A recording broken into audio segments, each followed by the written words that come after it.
அஸ்ஸலாமு அலைக்கும் வரஹ்மத்துல்லாஹி வபரகாத்துஹு. சமநிலை பேணுதல். அல்லாஹுடைய தூதர் ஸல்லல்லாஹு அலைஹி வஸல்லம் அவர்கள் கூறினார்கள், நீங்கள் நடுநிலைமையை மேற்கொள்ளுங்கள், இயன்றவற்றை செய்யுங்கள், நற்செய்தியே சொல்லுங்கள். இந்த செய்தி அபூ ஹுரைரா ரலியல்லாஹு அன்ஹு அவர்கள் மூலமாக அறிவிக்கப்பட்டு ஸஹீஹ் புகாரியில் 39 என்ற எண்ணிலே பதிவு செய்யப்பட்டிருக்கிறது. இந்த வையகத்தின் வாழ்க்கையை, மறுமை வாழ்க்கையின் நன்மைகளை அறுவடை செய்யும் விளைநிலமாக நாம் எடுத்துக்கொள்ள வேண்டும் என்று இஸ்லாம் வழிகாட்டி தருகிறது. இஸ்லாமியர்களை பொறுத்தவரை அவர்கள் தங்களுடைய விருப்பங்களையும் தேவைகளையும் இரண்டு உலகத்திற்கும், அதாவது இவ்வுலகம் மறு உலகம் ஆகிய இரண்டு உலகத்திற்கும் இடையே சமமாக பங்கீடு செய்து கொள்கிறார்கள் என்றுதான் பொருள் கொள்ள வேண்டும்.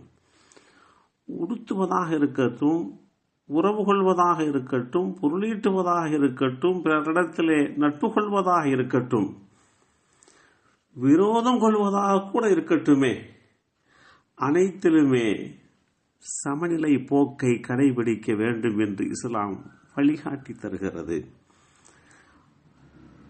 இஸ்லாமிய மார்க்கம் உங்களுடைய செயல்பாடுகளில் சமநிலையை மேற்கொள்வதே நன்மையாகும் என்று நமக்கு அறிவுறுத்துகிறது.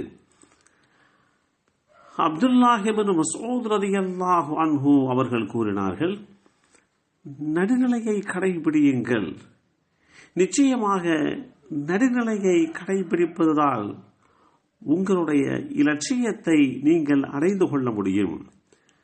அனஸ் இப்னு மாலிக் ரலியல்லாஹு அன்ஹு அவர்கள் கூறினார்கள், நபி ஸல்லல்லாஹு அலைஹி வஸல்லம் அவர்கள் மஸ்ஜிதுன் நபவி பள்ளிவாசலுக்குள் நுழைந்த போது இரு தூண்களுக்கு இடையிலே நீண்ட கயிறு ஒன்று கட்டப்பட்டிருப்பதை பார்த்தார்கள். இந்த கயிறு என்ன, ஏன் என்று அல்லாஹுடைய தூதர் ஸல்லல்லாஹு அலைஹி வஸல்லம் அவர்கள் கேட்டபோது, மக்கள் இது ஸைனப் அம்மையாருடைய கயிறு, அவர்களுடைய வசதிக்காக வேண்டி இந்த கயிறு என்று தெளிவுபடுத்திய போது, என்ன காரணம், ஸைனப் நாயகி அவர்கள் நின்று தொழும்போது சோர்வடைந்தால் இந்த கயிற்றை பற்றி கொள்வார்கள், பிடித்துக் கொள்வார்கள் என்று விளக்கமளிக்கப்பட்டது. அல்லாஹ்வுடைய தூதர் ஸல்லல்லாஹு அலைஹி வஸல்லம் அவர்கள், வேண்டாம், அவிழ்த்து விடுங்கள்.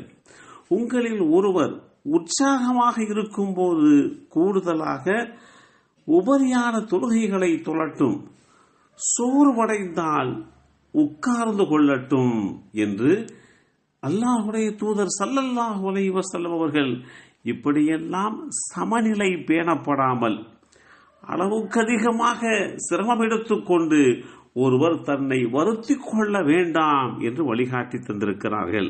அப்துல்லாஹ் இப்னு அம்ர் பின் ஆஸ் ரலியல்லாஹு அன்ஹு அவர்கள் கூறுவார்கள், அல்லாஹ்வுடைய தூதர் ஸல்லல்லாஹு அலைஹி வஸல்லம் அவர்கள் என்னிடத்திலே, அப்துல்லாஹ் இரவிலே அதிகமாக நின்று வழிபாடு செய்துவிட்டு இறுதியில் இரவு தொழுகையே கைவிட வேண்டிய நிலைக்கு ஆளான இந்த மனிதரை போன்று நீரும் ஆகிவிட வேண்டாம். எது அசலோ, எது கட்டாயமாக்கப்பட்ட கடமையோ தொழுகையோ, அதற்கு இடையூறு வருகின்ற வகையிலே உன்னுடைய உபரியான தொழுகைகள் அமைந்துவிடக் கூடாது என்று வழிகாட்டப்பட்ட செய்திகளையும் அறிவுறுத்தப்பட்ட செய்திகளையும் நபிமொழி தொகுப்புகளும் இஸ்லாமிய வரலாறுகளும் தெளிவுபடுத்தி காட்டுகிறது. எனவே நம்முடைய உலக ரீதியான உண்டான செயல்பாடுகளாக இருந்தாலும் சரி, அது வணக்க வழிபாடுகளாக இருக்கட்டும், தொழில் சார்ந்த விஷயங்களாக இருக்கட்டும், இவை யாவற்றிலேயுமே சமநிலை பேணப்பட வேண்டும். அளவுக்கு அதிகமாக சிரமம் எடுத்துக்கொண்டு நம்மை நாமே வருத்திக் கொண்டு அதன் மூலமாக எந்த வகையிலேயுமே ஒரு அடியார் பாதிப்படைந்து விடக்கூடாது என்பதை இஸ்லாம் வழிகாட்டி தருகிறது. எல்லாம் வல்ல அல்லாஹு தஆலா ஏனைய விஷயங்களிலேயுமே சமநிலை பேணுகின்ற நல்லோர்களாக நம்மையும் நம் சந்ததிகளை மாக்கி வைத்தல் புரிவானாக. அஸ்ஸலாமு அலைக்கும் வரஹ்மத்துல்லாஹி வபரகாத்துஹு.